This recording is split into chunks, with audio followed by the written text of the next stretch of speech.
So this video is going to be all about Ukraine. If you follow my channel, you'll know that in the last few days I've been talking a lot about Israel, and I think we should support Israel. And I'm not going to talk about Israel except in this very first little bit, and then we'll talk all about Ukraine and other international events beyond Israel that are affecting Ukraine right now. So the reason that we're talking about Israel so much is because there's a lot of parallels, and more so, we're looking for the links between, and not just because this is terrible what's happening there, but looking for the links between how this is affecting Ukraine as well. Are there links between Iran and what's going on there? Are there links between Russia and what's going on there?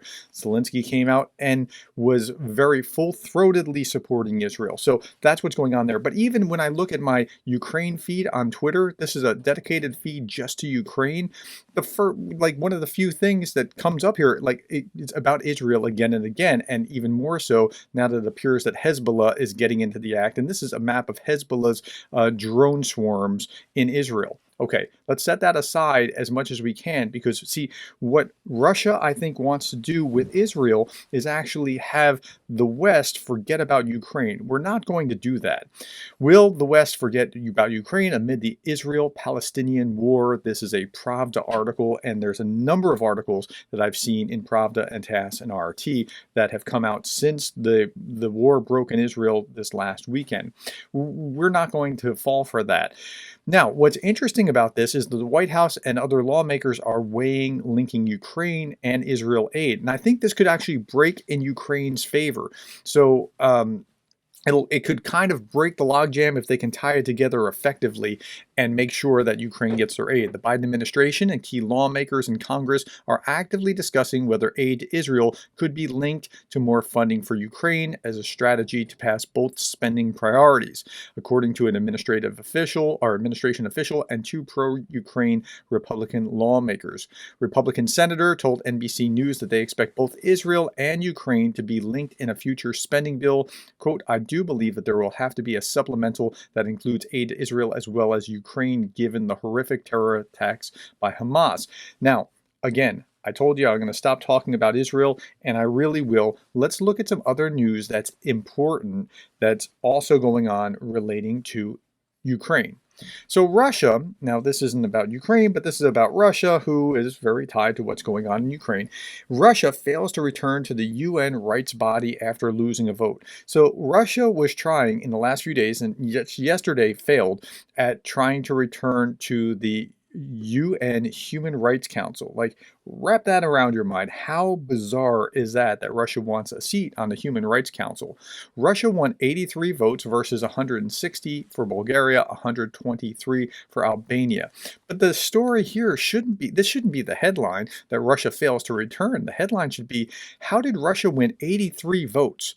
So Russia has been courting the global south and really trying to work on a number of countries to get them in their corner.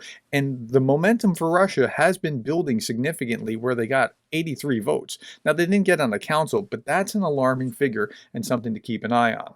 Here's another interesting article. This was in Interfax Ukraine. The Romanian president says that the Black Sea must remain open. And sometimes we think that it's just about Russia and Ukraine. It's not. There's more involved than just Russia and Ukraine. So if you look at it, Romania's on the Black Sea, Bulgaria's on the Black Sea. There's other players, Turkey's on the Black Sea, that need to be thought of, and it's not just their war between these two nations, or war of Russia upon Ukraine, I should say. Okay, The Guardian here. Now, this was really interesting. Undersea pipeline. This was just yesterday. Undersea pipeline damage appears to be deliberate, says Finland. So there is a pipeline from Finland going to Estonia that it appears that the Russians have sabotaged. Now, it's one thing for the Russians to do that, and it's another thing for whatever happened to the Russian pipeline to be what it is, and Russia's talking about, we're going to nuke the West for this, right? I mean, they were all up in arms about this.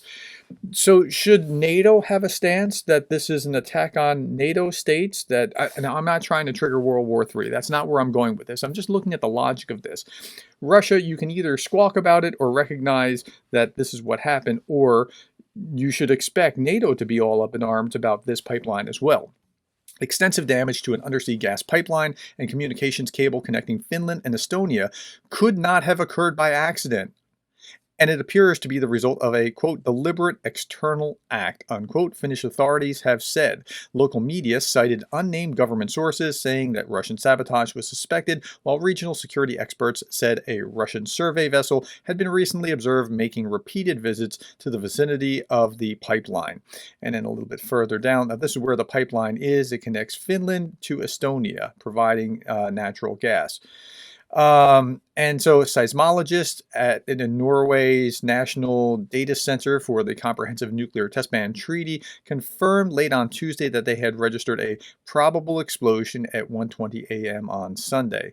Officials said that the pipeline was severely damaged and likely to be out of service for several months. So, I mean, look, I get it. It could go both ways, but Russia was just beside themselves about the first attack, and we're still not sure exactly who it is. I mean, unless you're Seymour Hersh, and then you're sure about everything. We're still not sure who exactly did the first pipeline, but if Russia did this, and who else would have done this other than Russia? Like, Estonia is not going to do this to their own pipeline. The U.S. isn't going to do it. Germany is not going to just be spiteful about it. I mean, that it doesn't make sense that it's anyone but Russia, but I mean, let's just think through the logic. Okay, another interesting article. Germany just announced, and great on you, good on you, Germany, announced another new defense aid package for Ukraine worth 1.1 billion US dollars. It's 1 billion euros. And so they're not forgotten. Like, Ukraine's not forgotten, given all that's happening in Israel. They're still not forgotten. They're still moving forward. I'm not going to forget Ukraine, and neither should you. There is some horrible news here, though. Two former top officials of a Ukraine Defense Ministry suspected of embezzlement. Like, what kind of jerk move is this? To embezzle $6,780,000 allocated to purchase body armor. Like, these guys should just, I mean, okay. So they're working, I don't know if they've passed the bill, but they were working on a bill to create where embezzlement or corruption would be treated like treason during a time of war. And this is the best way to root this kind of thing out.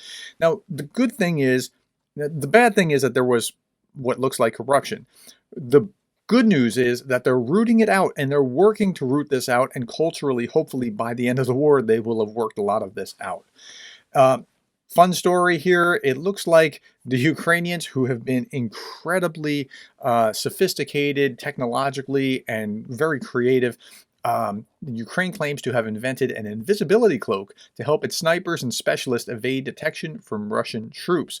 So you see this guy here, you can hardly see, or can't see really as well. So what's going on here is Ukraine claims to have invented an invisibility cloak to help its soldiers evade detection by Russian thermal imaging cameras and drones. The cloak blocks heat and radiation, makes defenders invisible to Russian thermal cameras. It will help our soldiers effectively during the night. This was in a Twitter post, and you can see how this works. We'll look at the Twitter here and just like see, like, you can see these guys very clearly. This guy, I'm not exactly sure. Is that a bush? Is that an animal? What is that?